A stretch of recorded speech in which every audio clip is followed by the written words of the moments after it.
Thehdarh ni zan khan kam huwa kavan lompui tak tin breaking news antia Esther Hnamte chu pungke sambane in vaibel chethum chu Nuai ang zong chu Nuai zathum ape ni ti vela kha aron tak langani amai ro chu ama he a Thehdarh ka ve ka hin an official source claim ti ain zia ba ka uluk de vakan en chuan kimi Thehdarh ki edit mai ni ti kan khathiam ome ma se mi tam tak khathiam lo anom ve bokanga a chan chu ki an en thianin nghe tiếng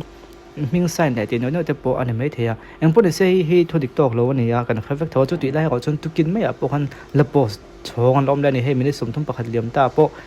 thì hiện anh còn lập post cho anh thì khá nên hay mình dâu để chú cái trong mỗi lần này đầu xe địch lâu bộ hay mình em đếm lâu tin English lâu thiểm tục lâu thế bộ anh em à hắn AI nghe AI lâu thì bộ khang lâu thế bộ còn ông về nữa này chung cả chọn tiếng hiện hẳn thế đặc ta abi kin Esther Hnamte bi gai chuanin ama hi kumthling lo nia no pangmei la nia sumle pai chungchanga anuina hedam pang hi chuti da wa ka du lo dan te interview te posoi to a poisa don tiang na me ha ama tam po thalo ve amu tam po ka du wak lo ve te sei kha a kon om to a puitling ang khani chi lo no panglan nia anon kha kan ven pui ve ngai vi o chuti da kon social media chuanin in ven pui tak the ani do po kan ti mai the ama ko chu chung ai pui jo chu DAWT thu dik lo DAWT Thehdarh ha kha apoi ve thei le chu wang chung ka video lo en song chun hi lo khela he tiang thu dik lo DAWT Thehdarh hi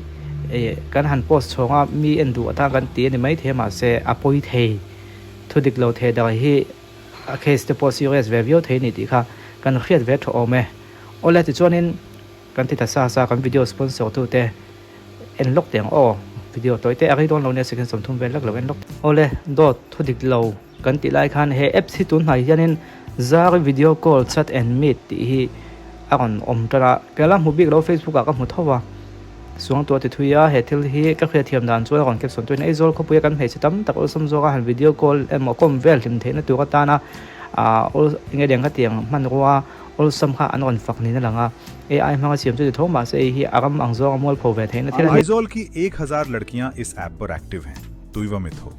पॉन्सन या ज़ेमाबॉक जिस एरिया की गर्लफ्रेंड चाहो यहाँ मिल सकती है खुद ट्राई कर लो सिर्फ 15 रुपए में डाउनलोड जारी ऐप आइजोल जारी app hin ron siam ani heta hian mei chia hindi ka thiam chiang chi lova hela hian ki mei chia tam tak mai aizola hianin han video call tu ka mo kha tiang tu khan ome zaри app atang hian ka tiang ka olsom takin ati thei ati an ron siam ani hei hei inzor thrin tan chuan ti mei tiang ka tiang ti thrin tan chuan hun ram chang takani don ti an khrian lo siam ani maya athan chu mani in lumatanga sum han lak lo mo in zo hey Facebook bera han in zo de vak hi chu ani na taka chuanin fake account pun set mi tam takin an ngam lo ve thea ma ko chu ti ang ti du ta na mun ram chang tha platform man on siam sak angani ang chu kala download lo wak lo bel chiang lo wa ma ko chu thi han en chian na thokop mai ai in zo hi anh khap tak thei do ani na taka chuan chu ti lai ko chuan awal aulu tu le zo on mel mai ti bal theng chi hin tham dang na melo khre dan tu mo mi zo mai chau chu anh zo lo than than kham mi zo mai chau chu ti kha kan lo vek to thina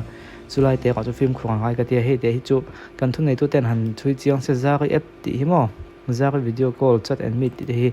en tiang malak chinga ka khalo la hi chu ama ko chu kan tak lang ve ham phai mane ole top khak nan chu hi han bang te yang he lung lei mi ni chu lung lei lama ma so na de lung lei lama i politics tam pang vio vel he kan en velo thei lo wa lung lei lam pang ma so na lung lei lama SPC vice chairman kan MLA ni bok povimal som tu ta soi chun khat te hi lungai thapot me te ang ka soi ai chung lai thak hina chiang zo ko me HPC Vice Chairman Puvima Somtluang at Chuan Mizoram State University lunglea da na tura ay exam chat ngai lai tele malang na chul da nga te sorkarin ma ala chunjom zelti asoya lunglei district da solar power plant megawatt som nga pichuak thei Mizoram alian ber tur siam tura malak na kalpui ani thuwa soibok High Powered Committee Vice Chairman Puvima Somtluang hian voina ZPM Southern Headquarters lunglei pisa hon na inkhoma thu soin Mizoram State University lunglei da tur chu kumsom ni emo ayare aliam nuwa po anla chhorjangkai zel tur le a party ang po anla in chhuana tur ani thuwa soya Chief Minister in chimlam amangaya he hi in khanlo omle tur zonga po mi puite chuan shat sakse adu thuwa soi pu MST chuan State University mun ma tura thei to pa malak na kalpui ani dan soin ram donate theimi engamuza tanom thu asoya Mizoram State University lungle da na tura a exam chat ngai lai tele malak na chul dang te po sarkarin ma alak zom zel ti soin Mizoram Engineering College chungchanga sarkar chuan session thara function torin ma ala a kong electrification tuile na thok tu tur thlengin malak mekani thu asoi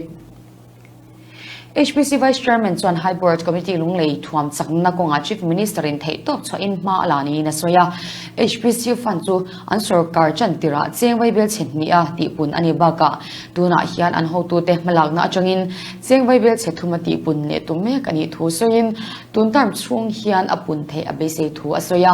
technical lama thuam chak an ngei na te po an ho tu ten ruam manna an siam sak do ni asoin PMST chuan lunglei district da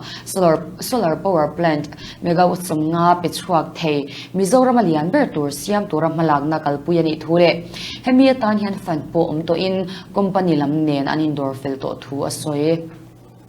lunglei tui har sana chungchang po soin pu MST chuan tun din huna lunglei tui lak mek na ti changklun na tho chu za asomli pali zo to ani thu asoya a hlo tlin huna chuan lunglei tui har sana a chhok jang khai don ti soin ATL ro ta har sana om chin chu an sarkar nu a thei top chuan na tho mek ani thu asoya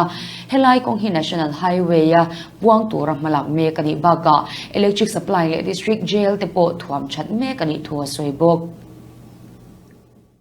ihun minute nga kalo la lokang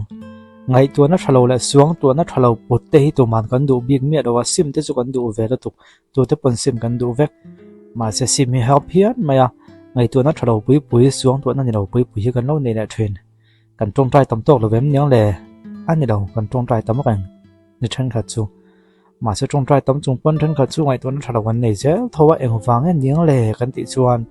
a chan point pakhat kan mai thrin lian deuh mai oma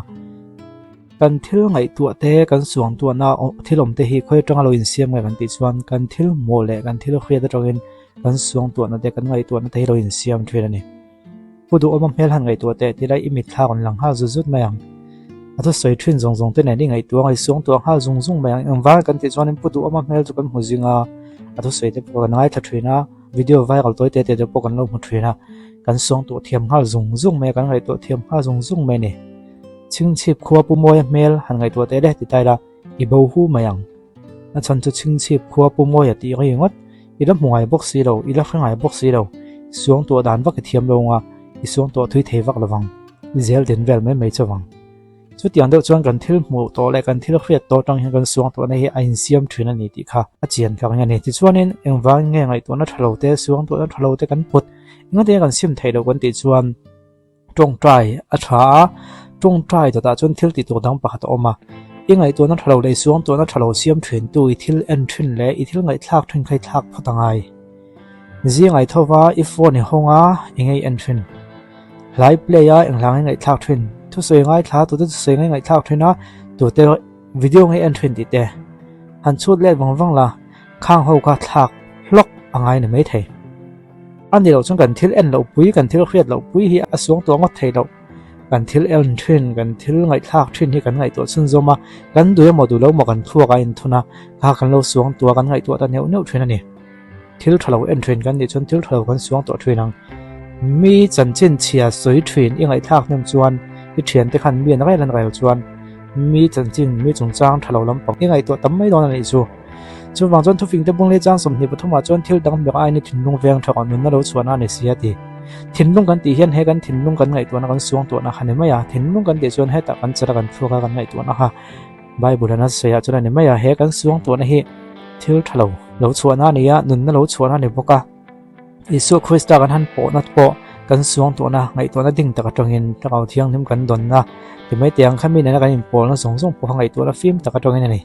ngai to na film to lo chuan takau thiang him na impol dei ha mai ni chu wang chuan engei entren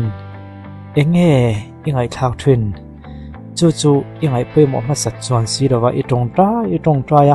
tong trai zo ve le mo pathian thu ingai thak zo ve le I thil en thalo thrin pa ngai te I thil ti thrin thalo pa ngai te I play thrin ngai thak thrin thalo pa ngai te ingai thak le I en le thrin chuan I suang to na thalo itak saina azui hial thina te kha ban san tum mala ha ani chu wang chuan ani na taka chuan in ngai to na thalo sim hi ha ni lovin kan thil en thin te kan thil ngai thak thin te thak dang lam hi alo ha zok lo nia chu kan ti thei ni chuan thil tha kan ngai thak tama thil tha kan en tam chuan zoi in kan suang to na hi pathian hen alo siam thamai ni chu ke mani chaknara ni chuang awa patla kau tiang himom puina za ka tong trai na nen ngai to na tha suang to na tha lo om thei ni i kha ton tu ma hianin ta kon sei do ni ole minute nga chu kala ta lo ni kha nakina minute nga vel kon lak na tu thu dang kan ngai to la do ni